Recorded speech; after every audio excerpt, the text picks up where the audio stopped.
শুভ সকাল বন্ধুরা, মিষ্টিস ফ্যামিলির একটি নতুন ব্লগে তোমাদের সবাইকে ওয়েলকাম।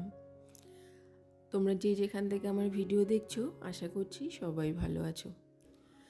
আজ হলো শুক্রবার, আর ঘড়িতে এখন সময় হচ্ছে সকাল 7:30 মতো। আর এখন থেকেই কাছে দূরের সমস্ত বন্ধুদেরকে সাথে নিয়ে আজকের দিনের ব্লগটি শুরু করলাম। তোমাদের সবাইকে আমার ব্লগের সঙ্গে থাকার জন্য অনুরোধ রইল। ছেলের তো স্কুল ছুটি 15 দিন মতো, উইন্টার ভ্যাকেশন চলছে, ওই জন্য না এখন এই কদিন ঘুম থেকে উঠতে একটু দেরি হয়ে যায়, প্রায় 7টা 7:30 মতো বেরিয়েই যাচ্ছে। না হলে ওর যখন স্কুল থাকে তখন তো আমার 6টার আগে ঘুম থেকে উঠতে হয়। আর একদিক দিয়ে ভালো, জানো তো, সকাল সকাল ঘুম থেকে উঠতাম অনেক, ওই জন্য না সমস্ত কাজগুলো কি সুন্দর তাড়াতাড়ি হয়েও যেত। আর এখন একটু লেট হচ্ছে, তাও চেষ্টা করছি সব কাজগুলো সময়ের মধ্যে ঠিকঠাকভাবে গুছিয়ে করার। এমনিতে দেখবে শীতের দিনে না ঘুম থেকে উঠতে একটু দেরিই হয়। ছেলের স্কুল ছুটি চলছে, মনে হচ্ছে যেন আমারও ছুটি চলছে। ও এখনও ঘুমোচ্ছে, তাই ভাবলাম যে ও ঘুম থেকে ওঠার আগে এক এক করে সকালের দিকে যে বাসি কাজগুলো আছে সেগুলো সব সেরে নিই। আর ওর স্কুল ছুটি চলছে বলে না সারাদিন বাড়িতে থাকছে, তো আর এত দুষ্টুমি করছে যে কাজকর্মের সাথে সাথে ওকে সামলে রাখাটাও একটা বড় কাজ হয়ে দাঁড়িয়েছে আমার। ঘুম থেকে উঠে ফ্রেশ হয়ে সকালের দিকে যে কাজকর্মগুলো আমি প্রতিদিন করি সেগুলো মোটামুটি করা হয়ে গেছে, কিন্তু বিছানাটা না এখনও তুলতে পারিনি। বাসি বিছানা এখনও পড়ে আছে, কেননা ছেলে এখনও ঘুমোচ্ছে। আর আমিও ওকে ইচ্ছা করে না তুলিনি, যে সেই তো ঘুম থেকে উঠবে, দুষ্টুমি শুরু করে দেবে, তার থেকে একটু ঘুমিয়ে থাকুক আর আমিও আমার কাজগুলো একটু গুছিয়ে নিই। আমাদের হাউস ওয়াইফদের দেখবে প্রতিদিনের কাজকর্ম প্রায় একই ধরনের। প্রতিদিন আমাদের একরকম কাজ করতে করতে না অনেক সময় একঘেয়েমিও লাগে, কিন্তু কি করব, এই কাজগুলো তো করতেই হবে। আমাদের সমস্ত কাজ সব তো এই ঘর সংসার ঘিরেই, তাই না? নিচের গাছগুলোতে জল দিয়ে চলে এসেছি ছাদে গাছে জল দেওয়ার জন্য। আর একটু শাকও তুলে নেব। আজকে একটু ভেবেছি লাল শাক রান্না করব। আর তোমাদের সঙ্গে একটা জিনিস শেয়ার করি, এটা দেখো অ্যালোভেরা গাছের ফুল। ফুল এখনও পুরো ফোটেনি, ফুল ফুটবে। অ্যালোভেরা গাছের ফুল কিন্তু সচরাচর দেখা যায় না। অনেক বছরের পুরনো গাছ হলে তারপরে গিয়ে অ্যালোভেরা গাছে ফুল হয়।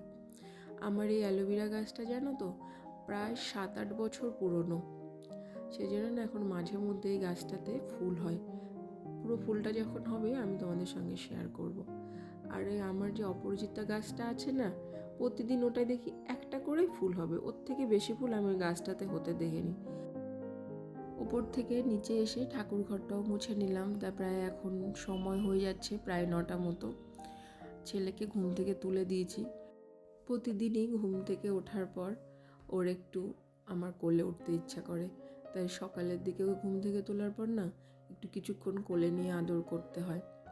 অনেক বেলায় তো ঘুম থেকে উঠেছে, প্রায় 9টা মতো বাজে, কিন্তু তাও না উঠতে চাইছিল না।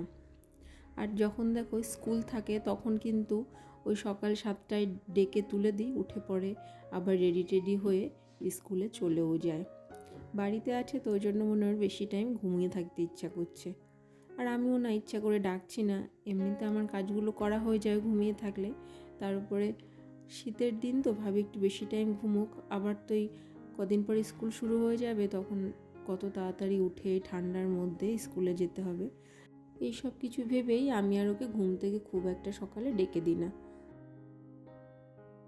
ওকে ঘুম থেকে তুলে ব্রাশ করিয়ে দিয়ে বিছানাটা গুছিয়ে নিয়েছি, এরপর ওকে খাইয়ে টাইয়ে দিয়ে নিচে চলে এসেছি। সকালে শুধু চা খেয়েছিলাম, তারপরে তো এখনও কিছু খাওয়া হয়নি। এখন ব্রেকফাস্ট করে নিচ্ছি, মুড়ি আর ঘুগনি। এই ঘুগনিটা কালকে রাতে তৈরি করা হয়েছিল, অনেকটা বেশি করেই বানানো হয়েছিল। রাতে রুটি আর ঘুগনি দিয়ে সবাই খেয়েছে, আর ছিল সেটা দিয়ে এখন টিফিন করে নিচ্ছি। টিফিন করার পরে দুপুরে রান্না এখন বসিয়ে দিয়েছি। আসলে রান্নাঘরে আসতে না একটু দেরি হয়ে যায়, খুব সকালে আসতে পারি না, ছেলে ঘুমিয়ে থাকে। আরও ঘুম থেকে ওঠার পর ওকে খাওয়ানো দাওয়ানো এই সমস্ত কাজকর্মগুলো করে তারপরেই রান্নাঘরে আসতে পারি। তো 9:30 মতো বাজে, দুপুরের রান্নাটা বসিয়ে দিয়েছি। তাড়াতাড়ি করা হয়ে গেলে তখন গিয়ে অন্য যে কাজগুলো আছে সেগুলোই করব।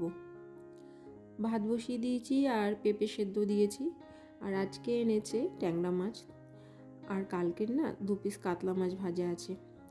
ভাত বসিয়ে দিয়ে মাছটা ভাজছি, তার আগে কটা বড়ি ভেজে নিলাম। ভেবেছি কি যে আজকে ট্যাংরা মাছ দিয়ে আলু আর বড়ি দিয়ে ঝোল করব। ভালো লাগে খেতে। মাছের ঝোলের মধ্যে বড়ি দিলে আমার খুব ভালো লাগে, আমাদের বাড়িতে আমরা প্রায়ই খাই। একদিকে ভাত হচ্ছে আর একদিকে মাছ ভাজাটা বসিয়ে দিয়ে এখন মাছের ঝোলের জন্য আলু টমেটো ওগুলো কেটে নেব। আর যে সকালের দিকে যে শাকটা তুলে এনেছিলাম ছাদের থেকে, সেই শাকটাও বেছে কেটে রেডি করে রাখবো।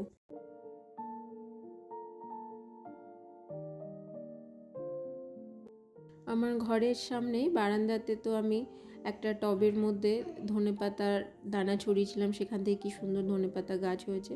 আর কিছুটা না আমার রান্নাঘরের পাশে একটু খালি জায়গা আছে, সেখানে ছড়িয়ে দিয়েছিলাম।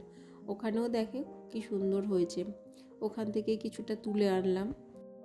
ধনেপাতা তরকারিতে দিলে তরকারির তো স্বাদ গন্ধ অনেকটাই বেড়ে যায়, কিন্তু আমি না বেশি দিচ্ছি না, ছেলে খাবে তো তরকারি।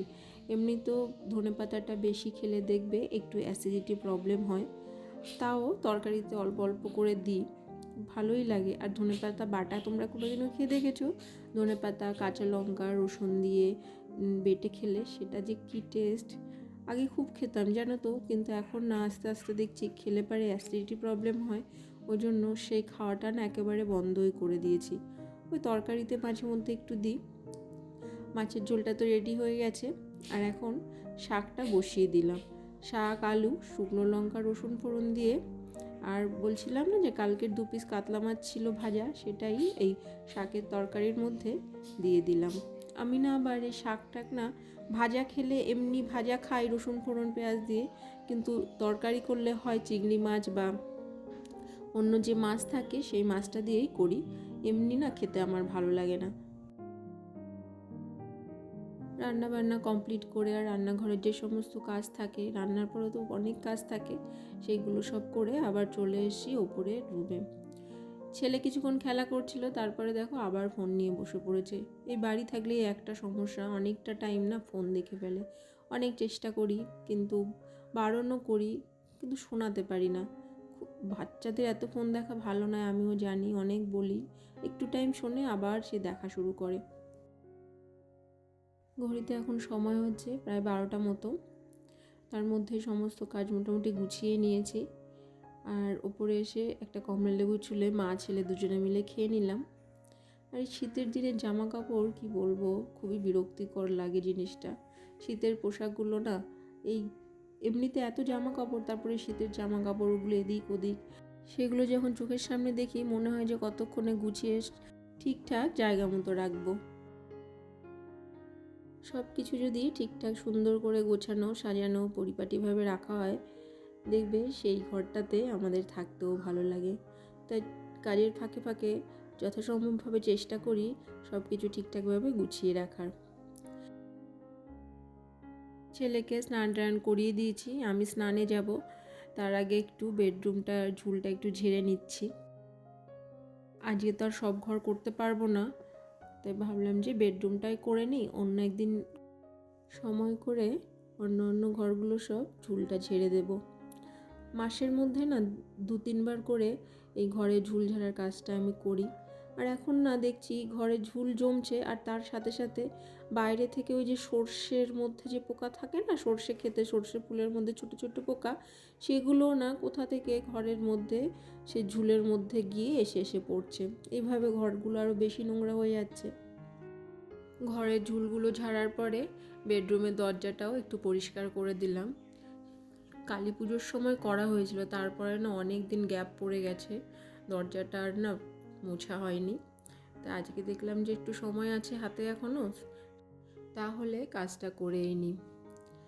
সংসারে সব কাজের সাথে সাথে বাচ্চা সামলাতে হয়, তারপরে রান্না বান্না ঘরদোর পরিষ্কার করা, তাই সব দিকে না সমানভাবে নজর রেখে সময় সুযোগ মতো সবগুলো করে নিতে হয়। তো আজকের মতো ভিডিওটা তোমাদের সঙ্গে এই পর্যন্তই শেয়ার করলাম। দেখা হবে আবার নেক্সট ব্লগে। তোমরা সবাই ভালো থেকো, সুস্থ থেকো, সবাইকে জানাই টাটা।